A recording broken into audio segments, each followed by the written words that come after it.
Thanks everybody for joining us this afternoon. We are excited to dive into understanding your electricity bill. So first of all, welcome. I appreciate you being here today. I would encourage you to share your name and which tribe or organization you're with in the chat. That would be helpful for us. And I'm just going to kind of just dive in. So these webinar series are funded by CPUC Equity and Access grants. And if you want to learn more about those grants in this program, these slides will be distributed afterwards. This webinar series is being conducted by the Tribal Energy and Climate Collaborative, which has three programs. It has a capacity building and technical assistance program, an economic and workforce development program, and these webinars are conducted under TECC's policy and regulatory advocacy program. My name is Josh Simmons. I'm co-director of the Tribal Energy and Collaborative, which is a program of the Southern California Tribal Chairmen's Association. And today I have with me Peter and Stephen, if you want to introduce yourselves. Hi, Peter Allen here, attorney supporting TECC, formerly with the CPUC. And howdy, I'm Stephen Moss. Thanks for having me here. I'm an economist with M Cubed that does energy regulatory interventions. Thanks, guys. Okay, so we're going to dive in, and I want to start with a disclaimer. We are not billing experts. I think we have a fair bit of knowledge and experience in navigating the bills and the concepts here, but I want to warn you there may be some inaccuracies in what we're presenting. This isn't being presented by utility. I don't know who out there are kind of billing experts. Plus, billing can vary from utility to utility. So when you see IOU, it's investor-owned utility. Think Southern California Edison or San Diego Gas and Electric. And so it can vary and it's continuously changing. So be sure to perform your own research before making any billing and rate related decisions. We have just heard a number of times by the tribes that we're serving. It'd be great if we could have a training on utility bills and what makes up them. How do we actually decipher what appears to be Greek? So I also want to share that this is the first in a two-part series. So today we're going to focus on the bill itself and components, all the components of that make up certain bills, focusing on mainly residential and commercial. The next webinar in the training series is going to focus on rate setting, rate making, and what really goes into the costs that you see on your bill. And they're not necessarily exactly aligned the way that you would like them to be. But that is definitely way out of my depth. I can talk about what's on a bill. I don't know that I can talk much about that, but we'll have Stephen and I think Rich McCann will be joining us for that webinar next time. Okay, so Stephen and I are going to kind of bounce back and forth as we walk through the bills and the concepts, and Peter will provide color commentary as he sees appropriate. Go ahead, Stephen. Yeah, so I mean, as Josh just said, these bills are kind of complicated as anybody who's even tried to read them. And I don't know that there is anybody who really understands the full merits of all of them because they're the result of a bunch of proceedings and sometimes legislation that then kind of trickles down through a complicated process, and then someone's hands it to the utility and said, "Okay, put this on the bill." And so they're really the tail end in some ways of a lot of different things, and they mix together both what you would think you would pay for, right, your electricity, and things that the state wants you to pay for, like social, environmental, and other kind of obligations that the state is engaged in, not questioning necessarily, but they're all kind of in there, and that makes them a little bit hard to follow. So we can go to the next slide. Thanks, Stephen. And then I'll also say, if you have burning questions, feel free to ask them throughout. We're going to leave some time at the end for people to ask questions as well. If you don't have questions that need immediate answers, throw them in the chat, and then we'll get back to them. But like I said, super burning questions, raise your hand and we'll address them then. So, if you look at your bill and your bill may be pages and pages long, it kind of starts with a service account and a meter. Then it goes through a cascading set of kind of chopping up of various things. And a service account or a meter is a physical thing. A service account is you, the customer, and they may be different. And you may have more than one meter on your service account, depending on how you want to set things up, or sort of historical reasons. Similarly, there's a billing period, and that billing period, although we think of it as kind of a regular 30 days, it may be disrupted by things called, for example, advice letters, in which there's a rate change that was implemented in the middle of the billing period. So that could all of a sudden kind of disrupt what looks like your start-stop date at a certain rate. So the service account and the meter is pretty fixed unless you want to change it, which I think Josh is going to talk to. The billing period, you can't do anything about, but you may actually see it kind of bounce a little bit because something happened at the regulatory level. I give it to Josh. Yeah, and as you see on the slide, it doesn't necessarily align perfectly with the month. I have seen in some cases where it does for some tribes we work with, or some of their facilities. So you may also have like a group bill where you have like one bill that has a bunch of different meters and accounts on it all as one, and you kind of pay one amount. I think that can be arranged. I also want to introduce the concept of conjunctive billing. So a number of tribes we work with larger facilities that have, let's say, on a casino campus, they may have 10 meters, and they can do an arrangement called conjunctive billing, where it essentially treats all the meters as one, and it treats their usage and their demand charges as a single demand charge, and it ends up saving those tribes a lot of money on their demand charges versus if they had to pay for the demand charges separately for each a particular bill. So it's somewhat of a nuanced thing. It requires some level of analysis, but it can be very beneficial, and I've seen it save significant amounts of money on bills for certain. It's like a campus option, I would say, and usually it makes more sense when it's higher usage. So just so you see where this is on the bill, you'll see typically the account number on each page. And account numbers can change. I've seen it I think I switched to solar and my account number changed. I've also seen it where they swap out a meter. They put in a smart meter. And now all of a sudden you have a different meter. And that actually can be frustrating when you're then going into your account and then you don't have continuity of charges for a particular facility because they either changed the account or the meter. So you'll see the billing period itself, and that can vary from 30 days to sometimes 33 days. And then you'll have to scroll down. Your meter number tends to be a bit buried, but if you go outside and look at your meter, you see the meter number posted on it. So I've been involved in exercises where we've had a tribe has 100 meters across the reservation, but they're paying for all of them. They don't actually know where all of them are at. So going out there and finding all the meters and lining up with the bills, so you understand what is what. And that can happen over time, 20, 30, 40, 50, 60 years. Sometimes, there's turnover and you lose track of these things. So the way that the CPUC has divided customers at large is into these classes.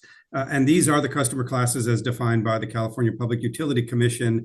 And they're intended to group kind of like energy users together. So residential customers tend to have a different load profile, use of energy than a commercial customer, similarly agriculture. These classes and their construct are kind of differ a little bit by utility. And the reason why they're important is because within a class, within the residential or commercial class, there will be both a different allocation of responsibility for utility revenue, and that's hashed out in regulatory proceedings. And there will also be a different set of rates. So if you're an agricultural customer, you don't get access to commercial customer rates and vice versa.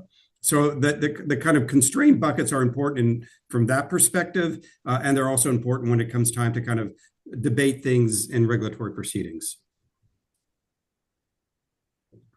Voltage is also another dividing line, whether or not you have kind of if you're kind of at a lower level voltage, amount of kind of power. And it really only matters, I think, if you're at these larger levels, primary and secondary voltage levels. And at a very large level, some industrial customers or even agricultural customers try to get to the transmission level. That enables them to get access to lower cost power because they're kind of nibbling up the delivery system, which we're going to talk about.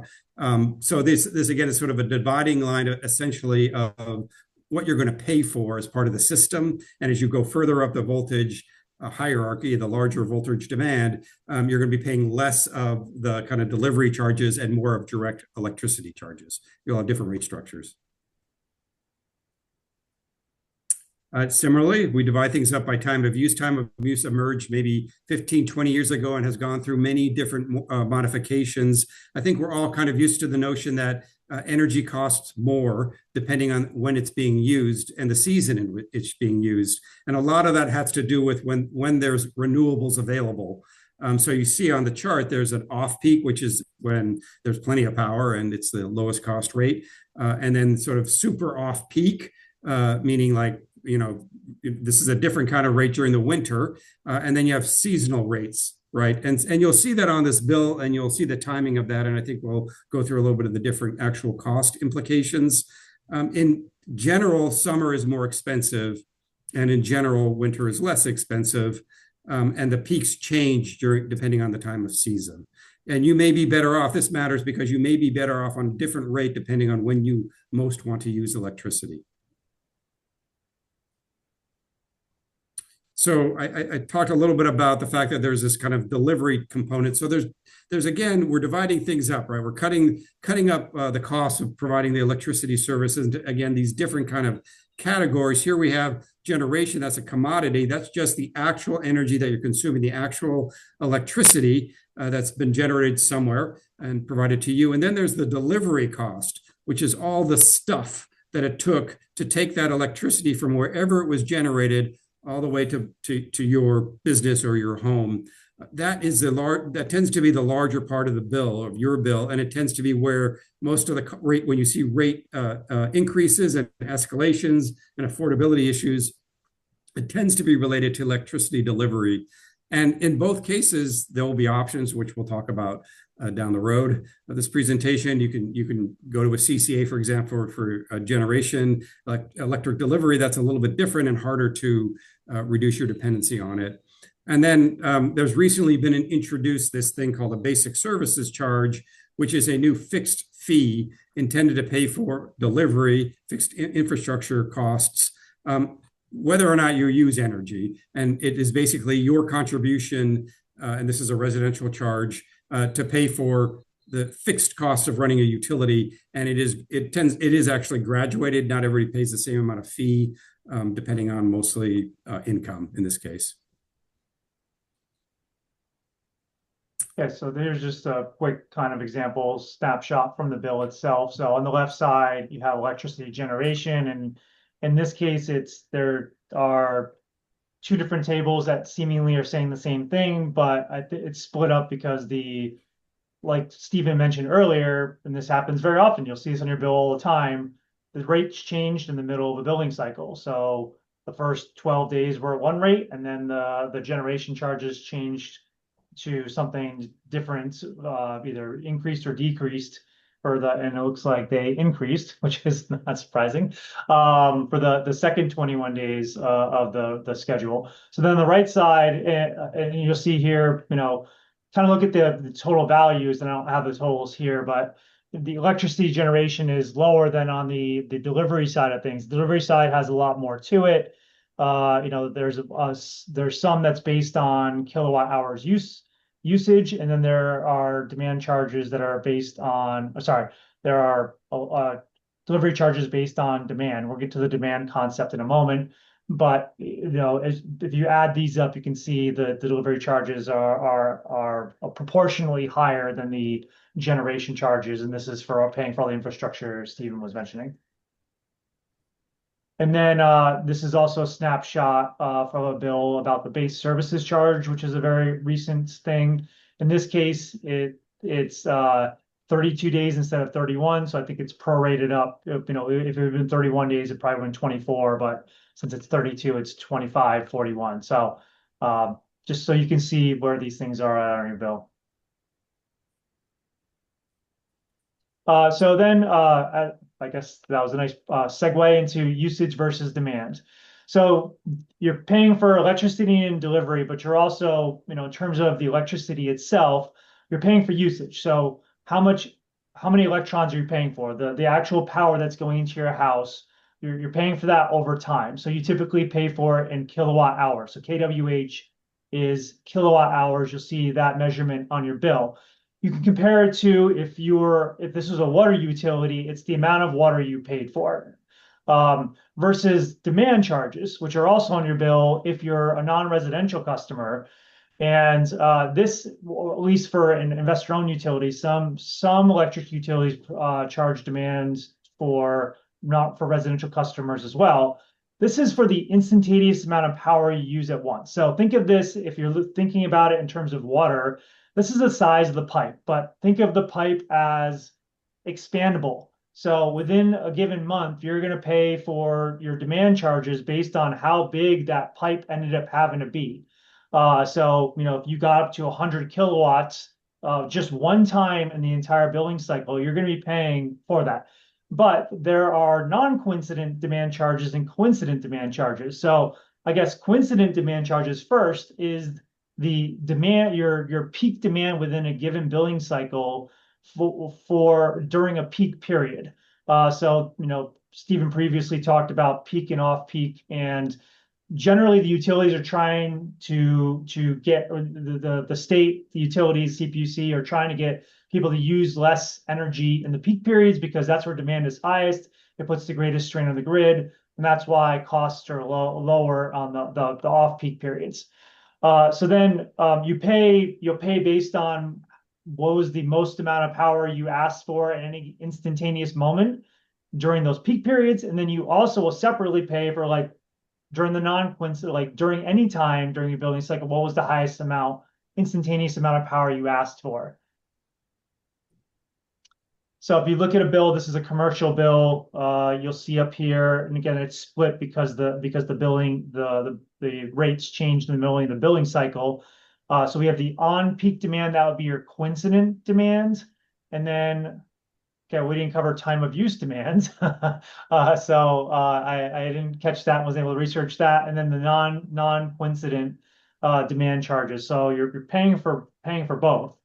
I guess versus the generation charges down here this is up here in red is the size of the pipe, and down here below in gold is the amount of water you're buying, or this is the size of the wire you needed to get that power to you, and this down below is the amount of electrons you used. I don't know, Stephen or Peter, do you know what the time of use demand is distinct from the peak demand, or maybe that is the peak demand?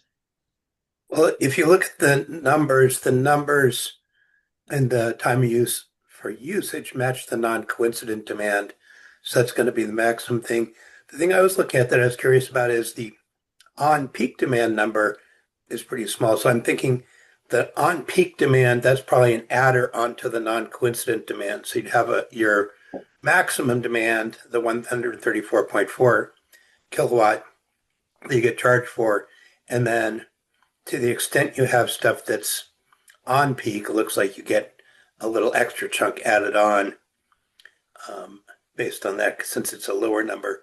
The time of use demand, well, I guess if you're on a time of use schedule, it would be there'd be a calculation based on your rate tariff in terms of how that works, but I don't know the specifics. Okay, well, we can look at that and present it during the next webinar. Okay, and then so on a residential bill, you typically will not find demand charges. So in this case, we're just seeing the kWh charges, the usage charges here. In this case, all for delivery.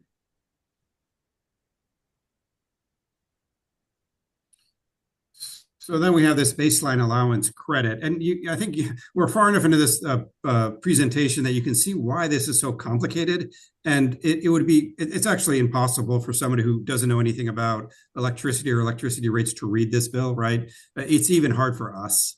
And that's, I think, why we apologized up front. But so residential customers get a baseline, what's called a baseline allowance, and it is predicated on what climate zone you're in. And the intent of the baseline allowance is to be sympathetic that some parts of the state require more electricity because of weather reasons, like they're really hot or they're really cold, than other parts of the state. So there's an allocation for each of these climate zones in which rates are lower during as part of your baseline credit, and then they go up if you go above that allocation, that baseline. And you'll see that on the bill, and I think we'll go there next. But it matters where you are in that sense. San Francisco has a much lower, for example, baseline allowance than Fresno. Well, the snapshot from the bill that shows it is right here. And so in this case, as we discussed, it might be that some utility bills show the allowance of being paid for. In this case, this is an Edison bill and it shows it as a credit. So it seems like, they're applying the time of use charges that you would normally pay, and then they're taking the first 384 kilowatt hours, which must be the baseline, is that baseline allowance for this particular region for residents, and basically just subtracting what it is, that usage. So it's again, it's hard to understand, like, is it being calculated against the peak periods or not? So it's not always crystal clear how things are being applied. Also, different utilities will show this differently on the bill. So, for example, PG&E in Northern California will tend to show usage of in different tiers, your baseline tier, and what rate you're charged for that usage. And then if you use more than that, the higher tiers, you get charged more. It'll break it down into those different tiers instead of calling it a credit. So it'll vary from utility to utility as well.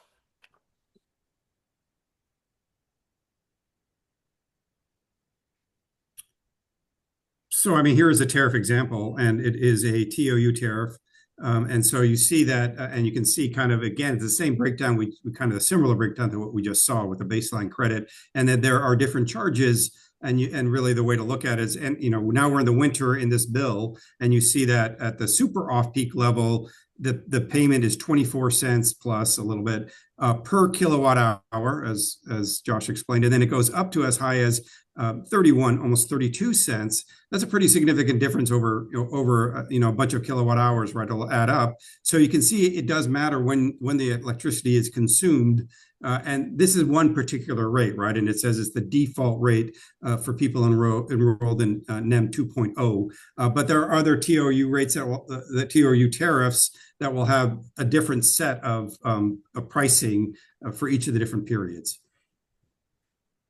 Yeah, no, I can cover this one, Stephen. So, I mean, we're trying to provide some examples of rate tariffs or rate schedules. So that was an example of a residential. On this slide, there's a few different examples of commercial. So we have, some different TOUA commercial, which is standard, TOUA plus. This the P stands for commercial, and there's TOUM commercial, and they have different characteristics of what you qualify for. And then on the right side, this is where you would see it on your bill. You usually got to scroll down a little bit after the first few pages. You'll see the rate, and that the example from the bill we pulled it from was time of use plus or ALTOU2. And that is for larger commercial. ALTOU tends to be for larger commercial users. So I'll drop these links in the chat, and maybe I'll pull them up real quickly as well. So we provided just a few of many different bill schedules. So this is the SDG&E's website, and you go to this website and see their current and effective rate tariffs. You can actually go back and see their historic rate tariffs, and then this goes back to the different classes that Stephen was talking about in the beginning of residential, commercial, lighting. And so if we pull up residential, we'll see a number of different rate schedule options.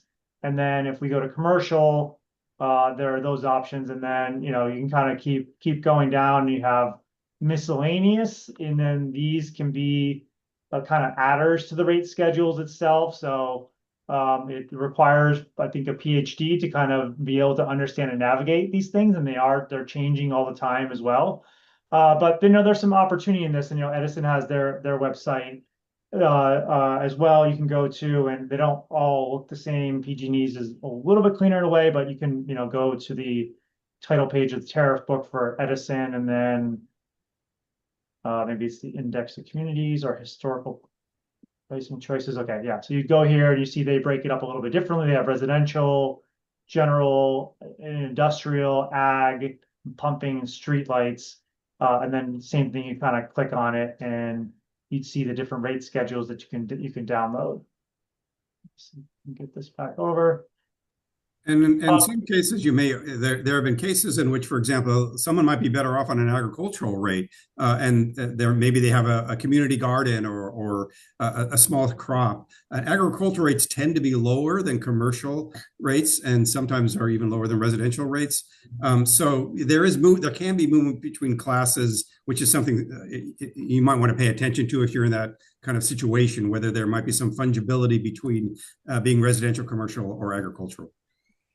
Yeah, so that's a little harder to know unless you kind of know rates and how much higher or lower they are. There are tools, and if your tribe has an account rep with one of the IOUs, Edison or PG or SDG&E, you typically can request they do a rate schedule analysis for all of your accounts. I think once a year or so, they will take your past 12 months of usage data, plop it into a bunch of different rate schedules and tell you which one would be more favorable moving forward. SDG&E's portal also, if you're up top and you go under home, or I think it's billing, you can click on pricing plans, and then you'll get prompted. You'll be asked a few different questions to kind of get a sense of, like, can you reduce some of your usage during peak periods? Do you want to have some reserve capacity to reserve critical peak pricing? And we actually don't get into that here. It's a bit of a more of a 200 level topic, I suppose, than the 101 we're doing today. So then after you go through those questions, it'll then analyze within the class itself. I believe it'll analyze all the rate schedule options itself and then present you what your bill would be based on your past year usage if you stick with your plan versus switching to other plan options. And the analysis I ran earlier today showed that the particular facility was on the appropriate rate schedule for the maximum savings based on how I answered the questions as well. I've actually been involved in analyzing rate schedules for tribes before. There's one tribe I worked with that had many meters, and by doing this type of analysis periodically, you'll find that some need to switch, and some of the savings are substantial. So I think in that analysis, if I recall correctly, it identifies, I think, $70,000-$80,000 worth of savings just by doing nothing in the facility, just changing the rate schedule. And so it's good to periodically review these and see if there's any opportunities to save some money.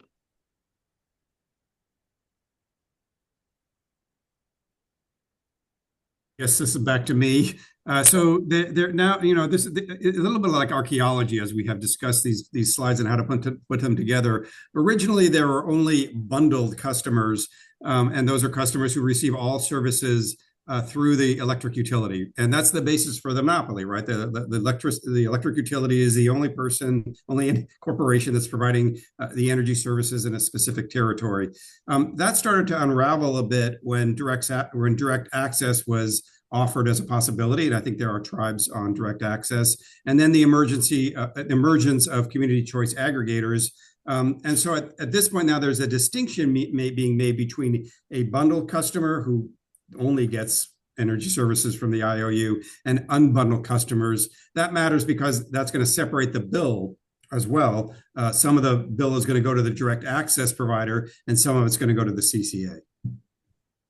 Yeah, and there are a few tribes I work with that have direct access, and I've explored options for some other tribes to be able to procure. It's being able to procure your energy directly, really the generation charge on your bill directly from a third party. So so in most cases it does save the tribe money when they are able to do that. it's similar to like if a tribe has a WAPA allocation, they may be actually getting some of their electricity from WAPA as opposed to what is provided by the utility at a better rate. Uh, the option to proceed with direct access, there's usually a lottery that's held once a year. And then you have to go through the lottery, you have to win the lottery, I guess, to be able to then have that option. And then from there you can then go and explore, get pricing from various third parties to choose from. And direct access is for larger customers. It's not for residential. So here's an example of an unbundled the unbundled part of a rate, which is Clean Power Alliance, which is a CCA, California's largest CCA. And this part of the bill, you can see there are other, more complexities, other charges. You can see it says generation charges. They're only responsible for the non-delivery portion, right? The energy part of it, which is also divided into, you see green power, which is probably an optional rate for this CCA. And then there's a tax that it's applied by the local government. And then there's this CCA surcharge, which we're going to talk about in a minute. Yeah, thanks, Shasta, for clarifying. The Western Area Power Administration, essentially, you can procure energy. You may have the option to procure energy through them. They have a whole bunch of dams that are generating energy that can be potentially had for a lower rate than what you're purchasing through the utility. So here we are still talking about unbundled customers. And the unbundled customer is in this case, because really either the direct access or CCA, they're really providing pretty much just generation and the energy portion, not the infrastructure, which is carried over on the IOUs, their wires, their poles and wires. And CCAs are subject to this thing called the power charge indifference adjustment, an elegant phrase that is meaningful on its face, obviously. It is a very hard fought concept in part of regulatory proceedings, but it is supposed to be essentially this, that the IOU had originally planned for customers their full panoply of services that they would be required, including all energy services. And then those customers decided to attach themselves to a CCA. And it is considered to be unfair that those customers leave behind the costs that were planned for them already. So the PCIA is an attempt at charging CCA customers what they would have paid had they remained with the utility. It is incredibly complex and, as I say, fiercely argued about, but it does have a very significant potential implication on CCA rates. And you could probably have an entire half hour on PCIA if one wanted to go to sleep. Now we have non-bypassable charges. Again, we're using words that are not necessarily transparent. Non-bypassable meaning you can't not pay it. You as a customer of the utility have to pay these charges. We still have what's called a competition transition charge from a long time ago that continues to linger. Peter's shaking his head and he can comment on that. We have essentially a sinking fund for nuclear power plants that covers the cost of decommissioning of those plants, as they are almost all of them other than Diablo decommissioned. There's the public purpose program charge, which we're more familiar with, that pays for energy efficiency and low income assistance program. And then coming on more recently is this wildfire charge, which is a mandated fee to cover insurance for the utilities when they cause wildfires that is being matched by the ratepayers. So none of these can you escape unless you get off the grid entirely. They are all policy driven. Yeah, so the brief explanation, the competition transition charge was from when California utilities were no longer creditworthy during the energy crisis, and the state stepped in and purchased electricity. Plus, there's another layer to it of the that was built into the deregulation that was actually kind of giving the utilities a little bit of extra money there, but it's left over from that energy crisis. It's gone down a lot, but it was billions and billions of dollars from 20 plus years ago. Nuclear decommissioning, one of the things that happens with a nuclear plant is they know in advance that it's going to cost a lot of money to decommission the plant, And when it's being decommissioned, it's no longer generating electricity. And so it's no longer getting money for electricity. So the cost of decommissioning is collected all during the life of the plant. So Diablo Canyon is still running, so there's still a nuclear decommissioning charge, but those charges were collected from basically from when the plant started. And the new one, yeah, wildfire. This is the latest thing that's tending to increase those delivery charges is repairing damages, upgrading, replacing, redesigning parts of the transmission and distribution system, either in response to or in anticipation of wildfires. You could call these, instead of non-bypassable charges, oops charges, other than the public purpose programs. They're kind of cleaning up, frankly, some mistakes that we haven't quite tackled effectively. Taxes and fees. There's a franchise fee that's placed by the local jurisdiction on electricity use, and then there's other surcharges, basically to collect, for example, the California Energy Commission or the California Public Utility Commission to provide for their services, and that's paid for through what they're calling a tax or a fee. And there's other things that you have to pay for, and these are going to be utility specific. SCE is collecting, for example, a charge for bonds associated with its wildfires. There may be a municipal surcharge, and some municipalities charge user fees. So there's kind of and the rest. There's other taxes or fees that might be beyond the bill that would be mysterious unless you kind of examine them more carefully. They're not. You can't. They're also non-bypassable. You have to pay them. Yeah, so I wanted to contrast a bill from a non-IOU, a non-regulated entity. So I was able to get a copy of an ANZA co-op electric bill. And I mean, interestingly enough, the bill was way shorter, and I was able to get essentially every element of what is captured, I think, in the IOU bills in like a quarter of a page. So a few interesting things is like, all the different charges, they're right here. And again, there's like, multiple pages of them on the IOU bill. So, this is the total amount due. This is a residential bill. I found it interesting that there were demand charges on the on a residential bill. So that's one difference. And then this is the ANZA for residential is still charging based on tiers.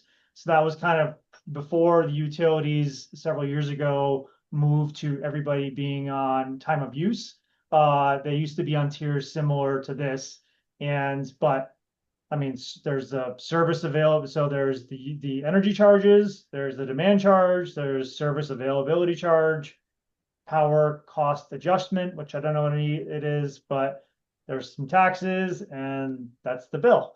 That's so a little more straightforward. Obviously, I don't, we would need to ask, well, what goes into a few of these things, but I don't know that it's necessarily much less expensive. For co-ops and other, kind of rural electric providers, they're paying for relatively more infrastructure because the customers are more spread out, and they typically have lower kind of loads that they're serving. So, but I think they're certainly gained some efficiencies and don't have a bunch of extra charges that are flowing down through legislation and regulations. In general, statewide, the municipally owned and municipal utility district, irrigation districts bills are lower than the investor-owned utility. Yeah, I mean, I'm just speculating on this, but a co-op I think is going to have higher utility bills than say a more urban utility, municipal utility, because customers will be more concentrated. They'll have less kind of defrayed, spread out infrastructure costs they need to cover. Yeah, the thing that's interesting in California is that most of the big utilities like Edison and PG&E, for example, have a lot of rural areas as well. And so everyone gets charged the same thing. So it kind of gets mushed together. So um, especially with PG&E in the north, they have a lot of rural remote areas. And so um, you don't actually see much advantage of the closer urbanization. Um, Edison's a little denser. So, I mean, we touched upon a few of these. I mean, there are some options to improve affordability. So the ones that, are not within the bills themselves are, if you understand time of use and that you're paying more during the peak periods and less during off-peak periods, well, something, if you can reduce how much you're using through solar, great. But if you can reduce it during your peak periods, which solar isn't typically generating as much during peak periods, through batteries, then you can reduce your bill and you can run your economic analyses based on that. Number of energy efficiency measures out there that you can pursue, and there are programs available through the IOUs, the community choice aggregators, and other programs that may help you reduce lighting, heating, air conditioning, and well, basically air conditioning costs and other ones that are causing your facility to use more energy. I already mentioned analyzing the rate schedules you're on and just switching to rate schedules that might be more favorable. This could be within the class, as I talked about, and there's tools to analyze the options within the class, and I think assistance. But it also might be, can you switch to a different class if you can justify being, say, an agricultural customer? We mentioned direct access as being an option to potentially procure lower cost electricity versus still needing to pay for the delivery. And same thing with community choice aggregator. You may pay less, you may pay more. It may vary from month to month, but if you value purchasing options for full 100% green power, then CCA is the way to go.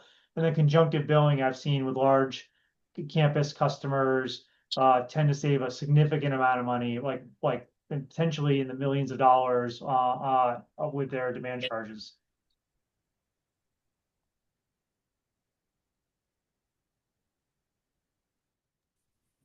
I don't know if I'm the person up on this one, but I'll take it. I mean, it's basically, this is an insert, and there's Southern California Edison is nicely telling their customers what's going on with why there's this higher cost all of a sudden emerging. In this case, and we spoke about it, it's to recover wildfire mitigation expenses and other wildfire related events. Part of the deal with these bills is that, the CPUC is requiring the utilities to inform their customers about what's going on and why their rates are changing. Whether or not they're succeeding through notices like this, I don't know. I don't know who reads their bill inserts. I think Peter might have something Well, to say. this is actually, it's not what it is. This is the notice of what Southern California Edison asked for. Will do, yeah. So it's what is proposed. And the idea is that if you do care about it enough or are capable of, showing up at the PUC to complain about it, this gives you at least some notice that while there's still time, hopefully, maybe, possibly, for you to show up at the PUC and complain about the proposed increase. And this is something they are required to do whenever they're looking for a rate increase, especially if it's large enough for a general rate case. They have to include a bill insert. I don't know exactly how it works with electronic billing without a bill pay, whether you really get this or not, but certainly in a paper bill, this will be in the envelope with your paper bill. This would have been a snapshot from one of the electronic bills we had. Yeah, so and this is, and as a reminder, this is like kind of our segue into, we wanted to cover what was in the bill, and we've all, in the next session, we want to focus more on how the rates that make up the bill are being made and how you can influence them. So I'll turn it back to Stephen and Peter on this. Yeah, so I mean, Peter and I are more on the, I don't know what end of this we are at, front or back, but we're at the more at the end of the place where it's being determined what's going to end up on the bill, and so there are a host of proceedings that one can get engaged in as a party, and I think we've discussed this before in past webinars. And the money one is the general rate case, which is where the utilities request sort of what's called the revenue requirement, the amount of money that they want to have overall to pay for what they believe to be a safe and reliable system. And those gets hashed out. And then that whatever is approved over a span of 3 years. PG&E is right now just started theirs. And they tend to be staggered to give the PUC an opportunity to kind of manage the proceeding. I'll let Peter give some color on this, but I'll just go through the rest and then he can jump in. There are many other proceedings that happen outside of the general rate case, including what's called cost of capital. And I think we've again mentioned some of these things. What are the utilities entitled to in terms of essentially profit? The energy resource recovery account covers in between general rate case periods in which there might be unexpected costs, or they're trying to understand what happened to natural gas rates and make sure that they've been flowed through rates correctly. And then there is also wildfire management dockets that pop up whenever there's a wildfire or whenever there's a need to provide more coverage for it. And then there are other things, but I'll hand it to Peter to continue on that. Yeah, so in the general rate case, I mean, they're a really big, difficult case because it covers a lot of stuff. The thing to remember is if the utility wants to recover the cost of something in rates, it has to be approved by the PUC. They want to buy more trucks. They want to remodel an office. They're buying more stationery. They're going to be building transmission lines, a new training center, whatever it is, all of those things. If they want to recover it in rates, and they do, they want to recover all their costs and rates, they have to get it approved by the PUC. So, but instead of having them come in, every week and say, hey, we want to buy 3 new trucks, or, oh, we have to rebuild a service station that hit by a mudslide, they will project it out. It'll all get bundled into one big case, the general rate case, and they'll ask for a chunk of money, which they'll call their revenue requirement. Say, we think our revenue requirement for the next 3 years is going to be X million, X billion dollars, whatever it is. And then that gets hashed out at the PUC. There can be other things. The cost of capital is a separate one, which is essentially what kind of rate of return, what kind of profit, what kind of markup they get on what they do. And then there are other little ones, and certainly wildfires crop up, emergency things. If there's a really big separate project, that'll be a separate thing. The proposal to close the Diablo Canyon power plant, that's a big thing, separate, that comes in as a separate application. So there is a multiplicity of proceedings. General rate case is going to be the biggest money one, followed by cost of capital, and then the others will be, individual as time goes on. And there's both the sort of the size of the case, and then there's also who is going to pay for each of the piece of the case. That's where customer classes come in, and there are very active representatives of almost all the customer classes, who basically argues we shouldn't pay for it. We industrial customers, we shouldn't pay for it. You commercial customers pay for it. No, agriculture, right? So there is a lot of kind of both the size of the entirety of the system, and who is going to pay for it, both of which are subjected to very fierce arguments by parties and then adjudicated by the PUC and ALJs like Peter was. I know there's a lot about data centers that we might want to comment on too. Yeah, so that's basically like a pie, right? It's like, so the utility comes in and asks for the revenue requirement. That's the size of the pie. The utility wants it big. Other people want it smaller. And then there's what's called cost allocation or rate design, where the different parties argue about who's going to get what size slice of the pie. But everyone wants the smallest slice of the pie and then stick the other people with the largest slice of the pie. And so, yeah, it's a pie dividing contest but the pie is all money.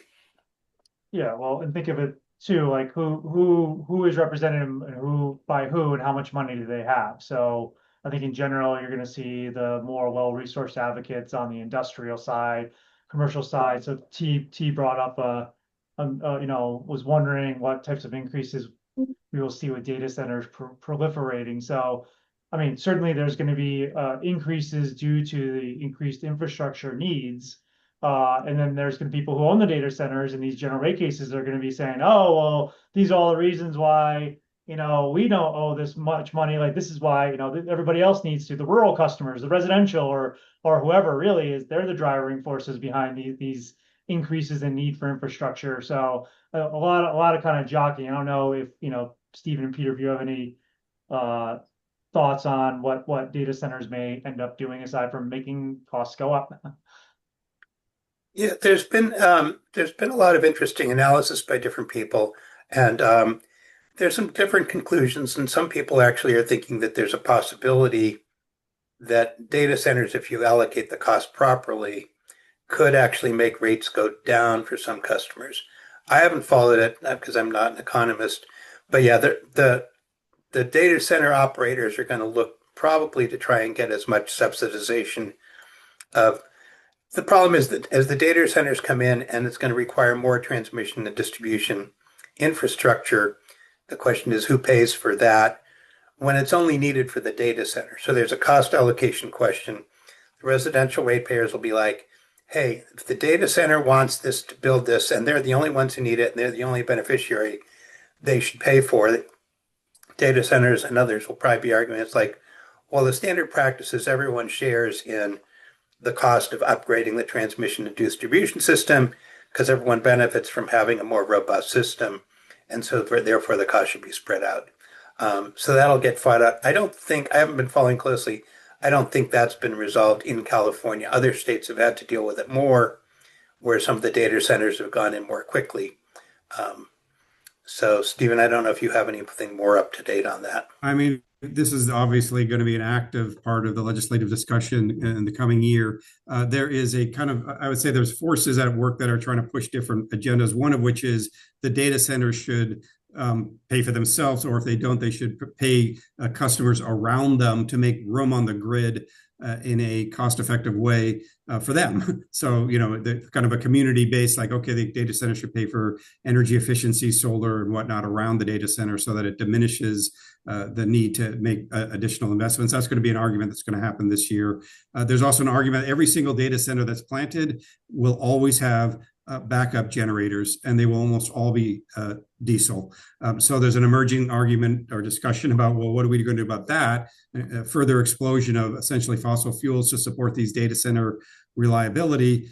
And attendant to that is, why do I, farmer, tribe, residential customer, why do I get less reliability than the data center and pay the same rates?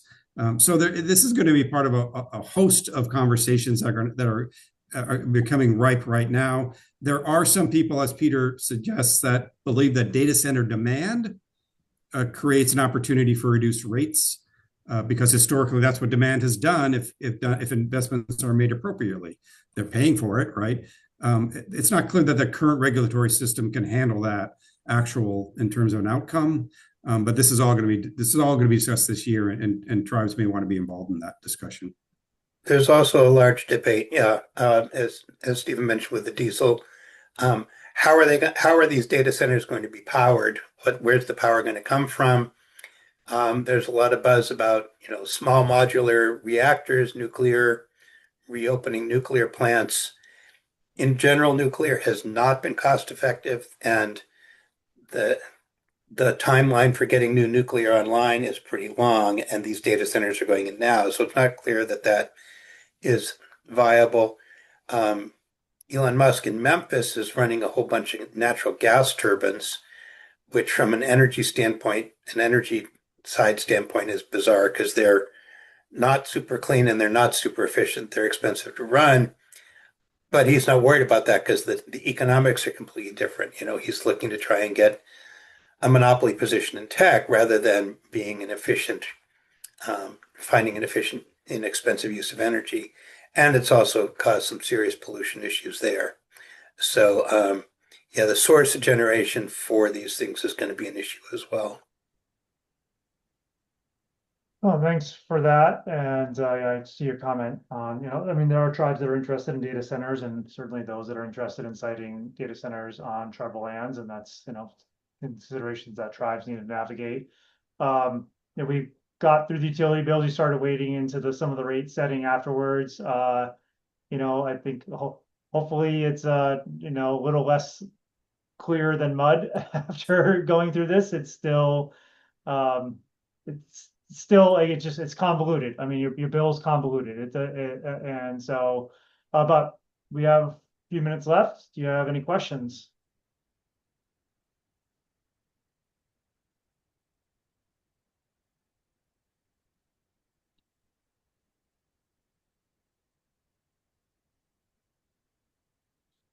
Yeah, it's still hard to make sense of bills, and the slides will be shared. I believe we'll also be sharing the recording as well. So, people can come back to, you can share it with those in your community. Hopefully provide some insights. It's also a little bit frustrating because it's like, well, what can you do about it? It's great now I understand it, but I realize, like, doesn't really matter if I understand it. I thank everybody for joining us here today, then, and for Stephen and Peter and their insights, and I want to let you know that we have our Tribal Energy and Climate Climate Exchange meeting next Tuesday at 10 a.m. There's going to be 2 topics. We'll have the Tribal Climate Health Project breakout. I think is more focused on housing. Shasta, I don't recall or maybe Serena, if you're on, what the title was of that one. Yes, it's climate adaptation through housing and capacity building. And we'll have some guest speakers from the Strategic Growth Council. Okay, and then I'll be leading the TECC breakout in that's going to be focused on the investment tax credit for tribal clean energy projects in 2026 and beyond. So we will have an attorney and a developer there to be able to speak to both the kind of legal requirements and new requirements and I guess boundaries or challenges with respect to the tax credit, using it for not just solar. There still is the investment tax credit is still available for solar for a period of time. It's going to be continuing to be available for energy storage, and it still is available at least through June for EV infrastructure, electric vehicle infrastructure. And then we'll have a perspective from a developer about the practical considerations of things like starting construction and foreign entities of concern, compliance requirements. And we hope you can join us next Tuesday as well. It looks like Shasta's asking for the links to the registration for the TECC in the chat. Yes, let me get them real quick. Let's just hang tight for a second so we can put those in there. You can click on them real quick and then you can get the heck out of here and eat lunch. About that time. Yeah, we always welcome your feedback on priorities for future webinars. You can email coordinator@socaltech.org.